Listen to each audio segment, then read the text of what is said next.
예비고1 문학 수업을 진행을 하겠습니다.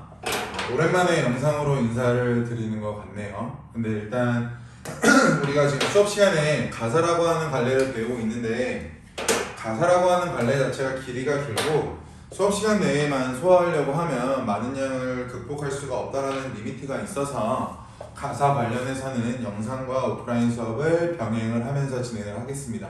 2021년 마지막 영상 선물이고요. 새해 기념 선물로 봐주시면 좋을 것 같아요. 이번 영상에서는 송민곡이라는 작품을 배울 텐데요. 이 속이라고 하는 글자는 지난 시간에 3인곡을 하면서 말씀드렸던 것처럼 속편입니다. 3인곡이 펜트하우스 시즌 1이라면 송민곡은 펜트하우스 시즌 2가 된다 라고 알고 계시면 되고, 미인이라고 하는 두 글자는 사전적인 의미로 아름다운 여인을 나타내는 말이라고 했지만, 여기서는 임이라고 해석을 했을 때는 광한전이라는 천상계에 살고 있는 옥황상제라고 해석하는 게 일반적이라고 했고, 정철이라고 하는 작가가 신하라고 하는 신분을 가지고 있었다라고 가정을 할 때는 조선시대를 이끌었던 선조라는 왕이 될 수 있다라고 말씀을 드렸죠. 그래서 송민곡이나 삼인곡에 나오는 임이라고 하는 글자의 역할과 의미는 여러분들이 지난 시간부터 배우고 있던 게 동일하게 적용되니까 중요하게 알고 계셔야 되고, 지난 시간부터 말씀을 드립니다.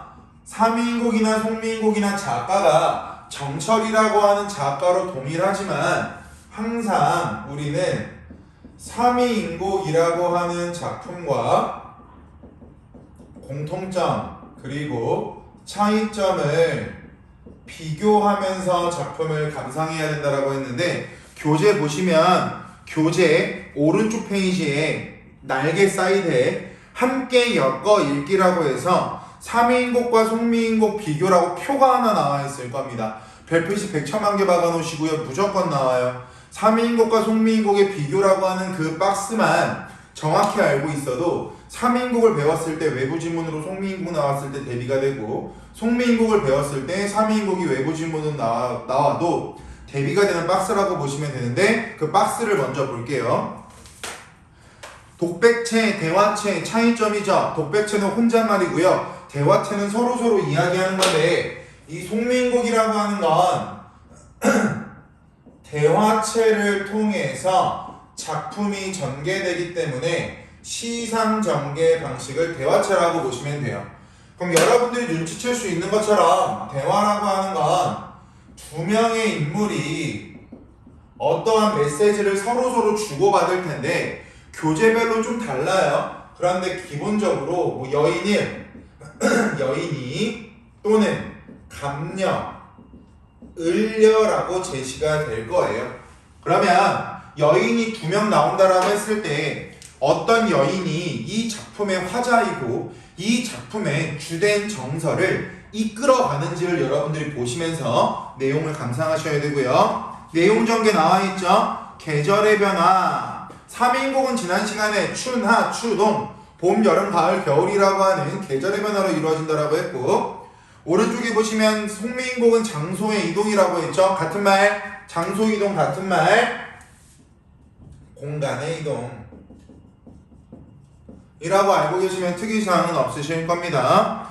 문체라고 하는 건 글을 적는 작가만의 스타일을 문체라고 하는데요.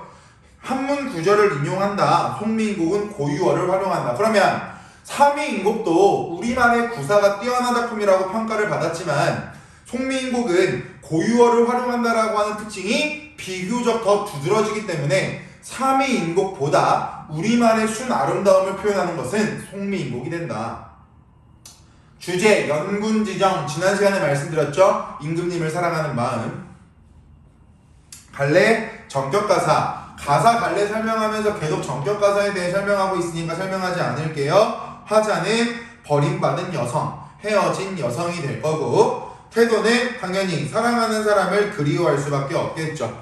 그게 삼위인곡과 송미인곡의 큰 틀이 됩니다. 다시 본문 앞에 도입부로 넘어가서 작품 개관을 먼저 보고 들어갈게요. 갈래 서정가사 양방가사, 전격가사 설명하지 않을게요. 그 다음 성격, 서정적, 그리고 충신연주지사 별빛이 백천만개라고 했죠. 충신연주지사라는 말 지난 시간에 3인국 하면서 정리했고, 충신연주지사가 나오면 임금님을 사랑하는 마음이라는 영분지정이 세트로 나온다라고 했으니까 기억하고 계셔야 됩니다.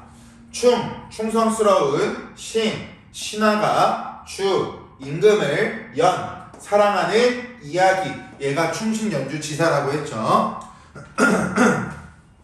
특징, 대화체, 두 여인의 대화 형식으로 밑줄, 화자의 내적 슬픔을 일반화한다. 화자라고 하는 개인이 가지고 있는 슬픔을 다른 사람이랑 소통을 하니까 다른 사람이 나의 슬픔에 공감이 되겠죠. 그것을 여기서는 내적 슬픔을 일반화한다라고 나와 있는 구절이라고 인지하시면 됩니다.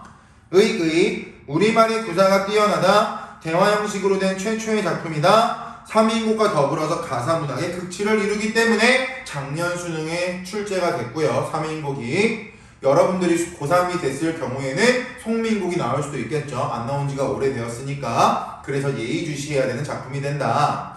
바로 아래 1등급 노트 보시면 시상경계 방식, 감녀 밑줄 보조인물, 을녀 밑줄 중심 화장. 거기 나와 있는 감녀가 보조인물이라고 나와 있고요. 을녀가 중심 화자라고 나와 있어요. 그러면 여기 나와 있는 여인이라고 하는 건 보조적인 역할을 한다. 을녀라고 하는 건 중심적인 역할을 하니까 이와 관련된 특징들을 정리해 놓으셔야 되는데, 감녀는 무슨 역할을 하냐면 을녀에게 질문을 합니다. 그러고 하소연을 유도해요. 즉 이야기가 전개될 수 있게 대화의 꼬리에 꼬리를 무는 역할을 해주는 게 감녀가 됩니다. 2번, 감녀는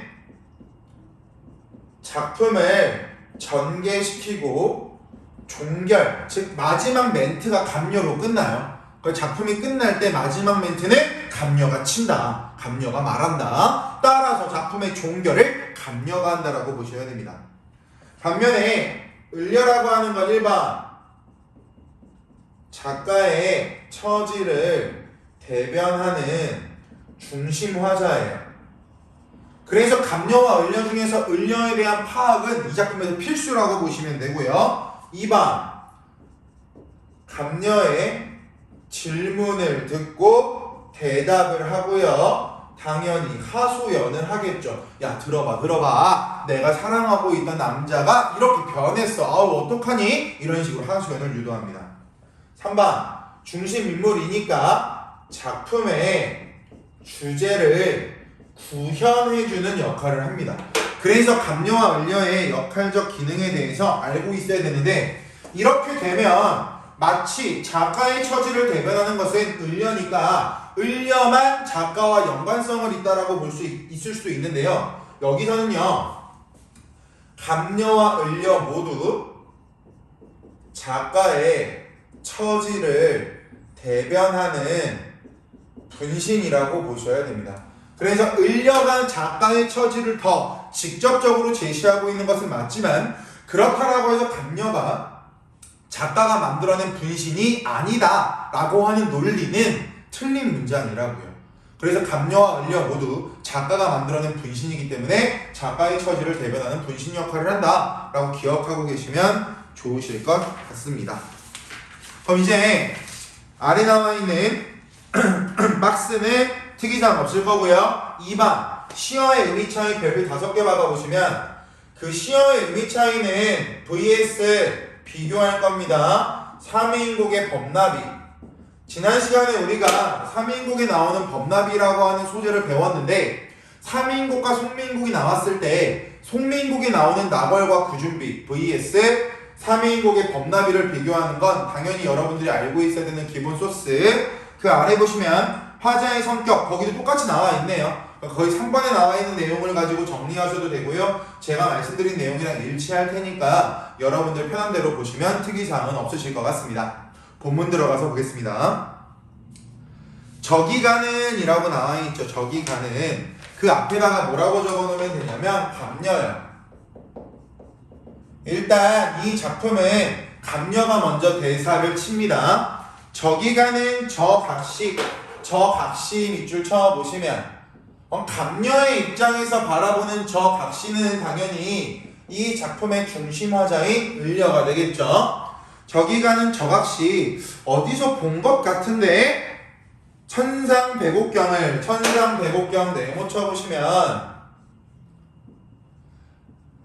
천상배곡경이라고 하는 건 3인국에서는 광안전이라고 나와있지만 여기는 배곡경이라고 하는 공간적 배경으로 옥황상제가 살고 있는 천상계를 표현하고 있다고 보시면 됩니다. 따라서 1번 천상계라고 하는 의미로 해석할 수 있고요. 2번 조선 임금이라고 적용을 한다면 조선시대 한양이라는 궁궐이라고도 해석을 할 수가 있겠죠. 천상계에 있는 배곡경 또는 임금이 살고 있는 조선시대 한양의 궁궐. 천상배곡경을 어찌하여 밑줄 이별하고 거기서 말하는 이별이라고 하는 건 을려의 상황이죠. 감녀가 헤어지지 않았다고요. 을려가 헤어졌다고. 이별하고 해가 다 저문 날에 누구를 보러 가시는 것인가? 어와라고 나와있죠. 어와 앞에다가 을려 너여이고 너로구나. 거기 나와있는 내라고 하는 글자는 당연히 감녀가 될 겁니다. 감녀와 을려가 대화하고 있다라고 했으니까 너로구나. 내 사설 좀 들어보고 내 이야기 좀 들어봐. 내 얼굴과 즉 내 모습과 이 거동이 이 행동이 님한테 사람 받음직 한가마는 어떤지 어찌된 일인지 나를 보시고 너구나 라고 생각하시기에 나도 님을 믿어서 님 동그라미 거기서 말하는 님이라고 하는 건 두 가지로 해석할 수 있다라고 했으니까 3인국이랑 동일하게 적용시키시면 되겠죠. 나도 님을 믿어 군 뜻이 전혀 없어서 이래야 라고 나와있는데 그 앞에 가로 열어보세요. 아양이야 교태야 즉 아양도 부리고 교태도 떨며 어지럽게 굴었던지 가로 닫아보시면 그 부분이 바로 을려가 생각하는 이별의 원인이요. 즉 을려가 사랑하는 임을 만났는데 사랑하는 임이 왔어 을려야? 라고 말하고 있고 그 얼굴에 드러나는 표정 자체가 을려의 입장에선 저 사람이 나를 정말 사랑하는 것 같아 라고 느꼈나봐요. 그래서 그 느낌을 받고 나서 을려가 거기에 부합하는 행동을 하기 위해서 애교도 부리고 아양도 부리고 교태도 부렸대요. 그런데 이미 어떻게 반응하는지 볼게요. 반기시는 낯빛이 예전과 어떻게 달라졌는가? 누워서 생각하고 일어나 앉아서 생각해 보니 내 몸이 지은 죄 세모 쳐보실까요? 그럼 여기서 말하는 내 몸이 지은 죄라고 하는 건 얘야. 아양과 교태를 부리던 거. 이게 되겠죠. 내 몸이 지은 죄가 여기 밑줄 산같이 쌓여 있으니 죄라고 하는 것이 산같이 쌓여 있다. 뭐뭐처럼 뭐뭐같이 뭐뭐 있냐 뭐뭐듯이 비유적 표현 중 직유법이 나와 있는 부분이 될 거고 2번 죄라고 하는 것은 추상적일 텐데 산처럼 쌓여 있다 라고 설명하고 있으니까 추상적인 것을 구체화시킨다. 얘를 가지고 추상적 관념의 구체화라고 설명을 하겠죠. 쌓여 있으니 여기 밑줄 하늘이라 원망하며 사람이라 허물하랴 밑줄 쳐보시면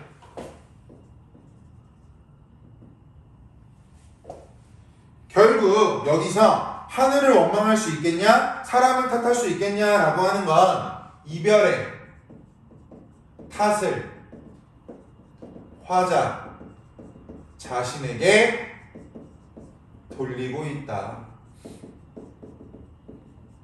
내가 잘못해서 헤어진 거지 임의 잘못이 아니야. 다른 사람의 잘못이 아니야. 하늘의 잘못이 아니야 라고 말하고 있는 구절이 된다고요.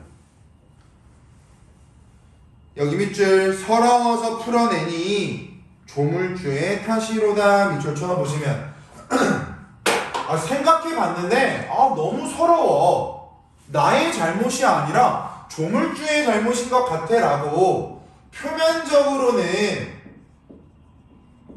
조물주의 탓이라고 표현하고 있지만 앞에서 말씀을 드렸습니다. 이 안에 담겨져 있는 의미는요, 운명론적으로 체념하고 있다. 다 내 탓이지 누구 잘못이겠어. 자신의 잘못으로 돌리고 있다고요. 이게 전통적인 여인상의 모습 중에 하나예요. 내가 잘 만나다가 헤어지게 된 것은 나의 탓이지 임의 탓이 아니다. 무조건 다 나의 잘못으로 돌리는 게 전통적인 여인상의 기본적인 모습이기 때문에 여러분들이 여기서도 겉으로 드러나는 의미에만 집중하시면 안 됩니다. 이어서 볼게요. 그란 생각 마오라고 나오죠. 그란 생각 마오 앞에다가 감녀, 즉 감녀가 뭐 하고 있는 거냐면 위로하고 있어요. 아유 그렇게 생각하지 마. 그랬더니 안 해보세요. 맺힌 일이 이셔이다. 맺힌 일 앞에다가 을려. 그래서 지금은 을려의 말입니다. 내 마음속에 맺힌 일이 있습니다. 님을 매셔 있어. 님을 예전에 모셔본 적이 있어. 임의 일을 내가 잘 아는데 물같은 얼굴 밑줄 쳐보시면 물처럼 연약한 얼굴이란 뜻인데 뭐뭐처럼 뭐뭐같이 뭐뭐이냐 뭐뭐듯이 비유적 표현 중 마찬가지 직유법이 등장하고 있고요. 물같은 얼굴이 편하실 때가 몇 날일 것인가. 춘한 고열, 즉 이른 봄의 추위와 여름철의 무더위는 어떻게 지내시며 추일동천 가을과 겨울의 날씨는 누가 모셨는가. 죽조반 아침 먹기 전에 먹는 죽이란 뜻입니다. 아침 먹기 전에 먹는 죽, 조석, 아침 저녁은 왜 내와 같이 세시는가. 예전과 같이 잡수시는가. 기나긴 밤 잠은 어떻게 주무시는가. 계속 전반적으로 임에 대한 화자의 염려, 화자의 걱정이 드러나고 있다라고 보시면 되겠죠. 이어서 볼게요. 계속 을려입니다. 님다이, 님 계신 곳. 그러면 님 계신 곳이라고 했을 때 얘들아, 이 님다이라고 하는 것은 크게 두 가지가 될 거야. 아까 말했던 천상계 백옥경이 될 수 있을 거고, 그리고 조선 한양에 있는 임금이 살고 있는 궁궐이라고도 볼 수 있겠죠. 님 계신 곳. 님 계신 곳 소식을 어떻게든지 알고자 했는데 오늘도 거의로다. 오늘도 거의 다 지났구나. 내일이야 사람 올까? 사람 밑줄 쳐보시면 여기서의 사람은 임의 소식을 전해주는 사람이 될 거야. 우체국 아저씨와 같은 개념. 우체국 아저씨. 내 마음 둘 곳이 없구나. 어디로 가자는 말인가. 잡거니 밀거니 가겠습니다. 잡거니 밀거니 나무와 바위를 이라고 생략되어 있는 부분 현대어플이 제시되어 있죠. 나무와 바위 등을 잡기도 하고 밀기도 하면서 높은 매에 올라가니. 매 동그라미 쳐보시면 이 매라고 하는 건 산이 될 겁니다. 결국 이 산이라고 하는 건 임과의 거리를 좁히고자 하는 화자의 노력이 되겠죠. 산에 올라가면 님 계신 곳이 조금 더 잘 보일 수 있으니까 잘 보였을 때 화자가 느끼는 심리적인 거리감이 좁아진다라고 화자는 생각을 했나봐요. 또는 예를 가지고 화자의 소망을 성취하는 공간이다 라고도 해석을 합니다. 이어서 볼게요. 높은 산에 올라갔는데 구름은 물론이거니와 안개는 무사일고. 구름 세모, 안개 세모. 그럼 구름과 세모는 화자의 시야를 가리고 있으니까 장애물이 될 거고, 지난 시간에 3위인국 배웠을 때 나와 있던 것처럼 신하라고 한다면 자신의 충심, 즉 충성스러운 마음을 왜곡하는 간신 또는 사랑하는 사람이라고 본다면 내가 사랑하는 사람과 바람피고 있는 나쁜 사람, 연적이라고도 볼 수 있겠죠. 안개는 무슨 일로 끼어있는가? 산천이 어두운데 1월 동그라미 쳐보세요. 1월이라고 하는 건 해와 달인데 지난 시간에 하늘에 떠있는 모든 것들은 임금 또는 임, 즉 시적 대상을 상징한다라고 했으니까 공식처럼 알고 계셔야 되겠죠. 1월을 어떻게 보며 지적 가까운 곳도 모르는데 어떻게 천리를 바라볼 수 있겠는가? 천리 밑줄 쳐보시면 이 천리라고 하는 건 심리적 또는 정서적 거리감, 화자와 임이 느끼는 거리감이 되겠죠. 또는 화자가 임에 대해 느끼는 거리감이 될 겁니다. 이어서 볼게요. 차라리 물가에 가서 물가 동그라미 쳐보세요. 산에서는 실패했으니까 산과 동일하게 임과의 거리를 좁히고자 하는 화자의 노력이 보인 공간이 물가, 또는 화자가 소망을 성취하기 위해서 도전하는 공간이 물가가 될 겁니다. 그러면 산에도 갔고요, 물가도 갔으니까 아까 장소의 이동, 공간의 이동이라고 하는 부분이 여기서 등장하고 있다라고 생각하셔도 크게 특이사항은 없으실 겁니다. 이어서 다시 볼게요. 물가에 가서 백길이나 보자고 하였더니, 그럼 잘 봐. 성공했다면 바로 좋을 텐데요. 또 볼게. 바람이야 물결이야. 바람세모 물결세모. 장애물 간신 연적이죠. 물가에 가서 배 타고 좀 가깝게 가고 싶었지만 거기 나와 있는 것처럼 바람이 불고 물결이 불어서 배가 뜨지 않는답니다. 그러니까 제 여자친구도 섬에 있잖아요. 그러니까 날씨가 안 좋으면 배가 못 떠요. 그러니까 제가 보고 싶어도 볼 수가 없으니까 거리감이 더 느껴질 수밖에 없고 저희 슬픔과 그리움이 더 커질 수밖에 없겠죠. 그렇게 연결 지으시면 돼요. 내가 보고 싶은 사람을 보고자 해서 배를 타러 강가에 갔는데 바람이 불고 물결이 불고 날씨가 그지 같아서 배가 뜨지 않는다면 나에게 있어서는 당연히 장애물의 역할이 될 겁니다. 이렇게 보시면 되겠죠. 사공은 어디 가고 빈배만 걸렸나니. 빈배 동그라미 쳐보시면요. 얘들아 생각해봐. 배가 비었어요.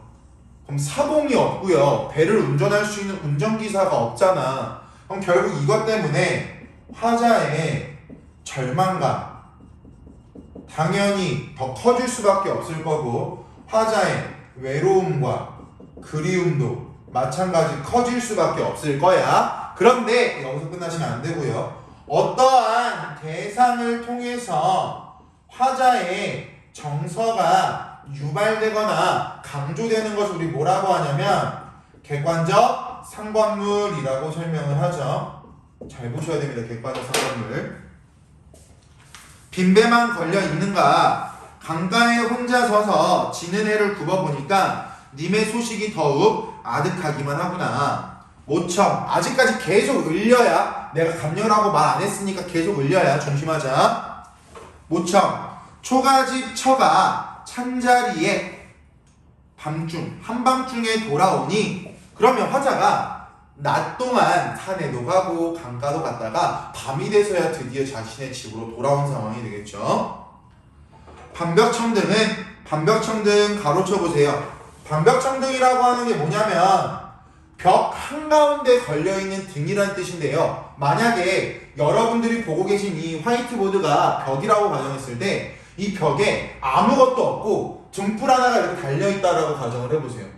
그럼 나머지 빈 공간이 굉장히 많아 보일 거야. 그리고 마치 이 수많은 또는 이 넓은 공간에 등불이 하나밖에 없다라고 생각을 하니까 마찬가지 화자의 외로움이라고 하는 정서가 부각이 될 겁니다.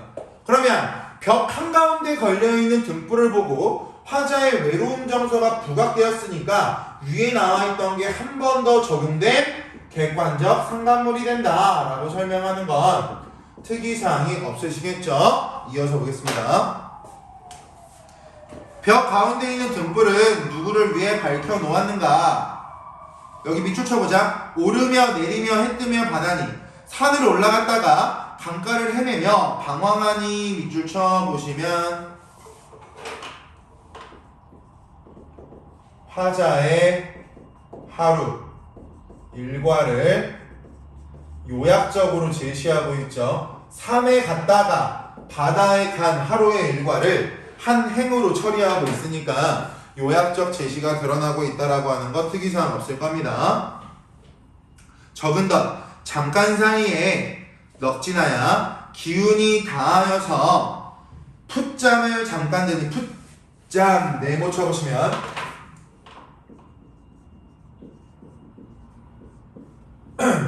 풋잠을 잠깐 자고 나면 이제 꿈을 꿀 거야. 우리 꿈꾸는 것도 잠을 깊게 자지 못해서 꾸는 게 꿈이라고 하잖아요. 그럼 결국 여기서 말하는 이 꿈이라고 하는 것은 임과 화자의 만남을 가능하게 하는 매개체가 풋잠과 꿈이 될 겁니다. 그렇다라고 해서 화자의 내적 슬픔이 일시적인 해소는 될 수 있지만 완전한 해소는 당연히 될 수가 없겠죠. 내가 간절하게 그리는 사람, 예를 들어서 아까 제가 말씀드렸던 제 여자친구분 섬에 계신데 제가 여자친구를 만나려고 섬에 가는 배를 타려고 항구에 갔는데 배가 뜨지 않아요. 하루 종일 여기저기 돌아다니다가 힘들어. 잠깐 잠에 들었어. 꿈을 꿨어. 여자친구가 꿈속에 나왔어. 그럼 그거는 어떻게 보면 환상이잖아요. 실제로 일어나지 않은 상황이 될 거고. 그렇다라고 해서 제가 가지고 있는 슬픔이 완벽히 해소가 되지 않아요. 눈 뜨면 다시 보고 싶겠죠. 그러한 상황을 이야기하는 부분이라고 보시면 될 것 같습니다. 풋잠을 잠깐 드니 정성이 지극하여. 하루 종일 생각했겠죠. 아, 너 보고 싶다. 임 보고 싶다. 이런 식으로. 꿈의 님을 보니 옷 같은 얼굴. 비유적 표현 중 직유법. 필기 안 할게요. 뭐뭐같이 뭐뭐처럼 뭐뭐인 양 뭐뭐듯이. 비유적 표현 중 직유법. 옷 같은 얼굴이 반이나마 늙었세라 라고 나와 있는데 옷 같은 얼굴 가로치시고요. 반이나 늙었어라 가로쳐 보시면, 그러면 여기 나와 있는 옷 같은 얼굴이라고 하는 건 결국 화자가 곁에 있을 때, 내가 너 옆에 있을 때는 내가 너를 엄청 잘 챙겨줬어. 그래, 너가 옷처럼 얼굴이 굉장히 이뻤어. 하지만 내가 지금 너 옆에 없으니까 거기 보세요. 반이나마 늙었다. 즉 굉장히 초췌해졌다 라고 하니까 얘는 화자가 곁에 없을 때가 되겠죠. 반이나마 늙었구나. 마음에 먹은 말씀을 실컷 말하고자 했는데 눈물이 너무 나서 말을 어떻게 하고 정을 못 다하야 목이조차 메어하니까. 눈물을 너무 흘리니까 막 꺽꺽하면서 말을 못할 정도로 눈물을 흘리고 있다고. 화자는 꿈속에서라도 정말 보고 싶은 임을 만났지만 아무 말을 못한 상태가 될 겁니다. 그런데 여기 세모 오전된 개성, 즉 방정맞은 닭의 울음소리가 화자의 잠을 깨웠답니다. 그럼 거기서 말하는 오전된 개성이라고 하는 것은 임과 화자의 만남을 방해하는 장애물이 되겠죠. 아, 내가 정말 정성이 지극해서 겨우 꿈속에서 사랑하는 사람을 만났는데 이 닭이 꼬끼요 라고 울음을 내기 시작하니까 내가 잠에서 깨어버렸고, 잠에서 깨어버렸으니까 꿈속에서 임과 화자가 만난 장면이 사라져버렸겠죠. 어아, 헛된 일이구나. 이 님이 어디 간 것인가. 결애라고 나와 있는데 얘들아, 그 결의라고 하는 부분 앞에 잠이라고 적어놔. 잠결에 일어나 앉아서 창문을 열고 바라보니. 여기 동그라미 쳐볼까? 어여쁜 그림제. 어여쁜 그림제. 그 어여쁜 그림제를 해석하는 방법이 굉장히 다양해요. 어떤 선생님께서는 불빛에 비춘 나의 모습의 그림자가 당연히 나의 모습을 대변하는 거기 때문에 정서를 느낄 수가 없을 거예요. 무생물이고 사람이 아니니까. 그래서 이 부분을 가지고 어떤 선생님께서는 감정이입 또는 객관적 상관물이라고 해석하시는 분도 계시고요. 어떤 선생님은 아니야, 얘는 그냥 화자 자기 자신을 불쌍하게 보는 거야 라고 해석하시는 분도 계세요. 얘는 학교별로 스타일이 다르기 때문에 얘는 반드시 학교 수업을 들으셔야 됩니다. 문학이라고 하는 건 해석하는 사람마다 해석의 다양성이라고 하는 게 존재한다라고 했잖아. 그 부분 때문에 나오는 구절 중에 하나라고 보시면 돼요. 불쌍한 그림자가 나를 따를 뿐이다. 차라리 시어디어 죽어서 라고 나와 있는데 차라리 앞에 가로 열어보시면 차라리 죽어서 나버리나 돼야이셔 뒤에 가로 닫아볼게요. 얘는요 불교에서 말하는 불교의 윤회사상이 드러난 부분. 삼위인곡이랑 똑같죠. 죽어서 무엇이 되고 싶다라고 하는 건 불교에서 말하는 불교적 가치관이고요. 내가 사람으로 살았다가 다음 세상에 달로 태어난다? 돌고 돈다라고 하는 윤회사상. 지난번 제맘매가 때부터 많이 봤던 구절입니다. 나벌이나 대하이셔. 나벌 체킹하셔야죠. 별빛 100만 개. 여기 나와 있는 이 나벌이 가지고 있는 역할과 기능은 여러분들께도 꼭 알고 있어야 되는데, 나벌이라고 하는 건 하늘에 떠 있는 달이에요. 그러면 하늘에 떠 있는 달이면 생각해 보세요. 여기 달이 떠 있어요. 여기 달이 떠 있어. 제가 임이라고 생각해 보세요. 그럼 이 달은요 저와의 거리를 일정 부분 유지한 채 항상 멀리서 저를 지켜볼 겁니다. 따라서 나벌은 뒤에 나오는 구준비와 달리 소극적인 애정관을 보일 거예요. 멀리서 지켜보니까. 뒤에 나오는 구준비랑 비교했을 때 소극적이라는 겁니다. 뒤에 거랑 연결 지을 거야. 소극적이고 일시적이에요. 왜? 달이라고 하는 건 아침이 되면 사라져 버리잖아. 그러니까 일시적이라고. 영원하고 지속성이 없겠죠. 그랬더니 아래 볼게. 여기를 소극적이다, 일시적이다, 그리고 간접적이다라고 해도 특이사항 없어요. 간접적도 맞는 말입니다. 님 계신 창 안에 반드시 비추고 싶다. 각신님 앞에다가 적어놔 감녀. 왜? 작품의 종결을 감녀가 한다라고 했잖아. 마지막 구절로 감녀가 돼야죠. 각신님, 달은 물론 이거니와 여기 네모 구준비. 구준비라고 하는 건 우리가 비 올 때 우산을 써도 비가 엄청 내리면 우리 옷 다 젖잖아요. 그래서 소나기보다도 더 억수로 많이 내리는 비를 일반적으로 구준비라고 설명을 합니다. 생각해봐. 하늘에서 비가 내리고 있어요. 제가 임입니다. 근데 을려가 구준비가 된다면 비가 내려서 임의 옷을 적시겠죠. 그럼 마치 화자와 임의 거리가 밀착한 것 같은 느낌을 줄 거야. 따라서 나벌에 비해서 구준비는요 적극적 애정관이 될 겁니다. 그리고 비라고 하는 건 밤낮 구분 없이 계속 내릴 수 있으니까 지속적이고요. 옷에 직접적으로 젖을 수 있게 붙일 수 있으니까 직접적인 성격을 가지고 있는 게 구준비가 되겠죠.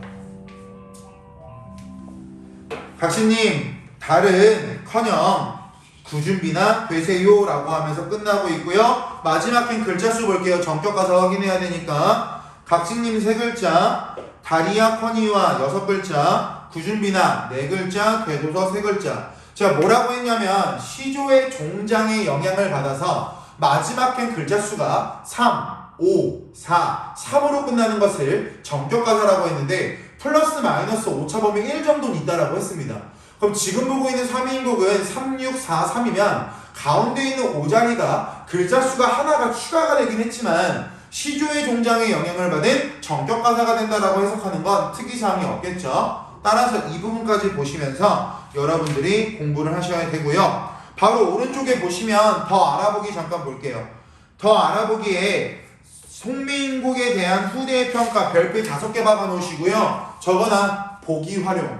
고등학교 1학년, 고등학교 2학년에 송민국이 나오면 항상 거기 나와 있는 사이드의 해설이 보기로 출제가 됩니다. 1월 종합고사에도 이런 보기로 활용된 문제를 출제할 거고요.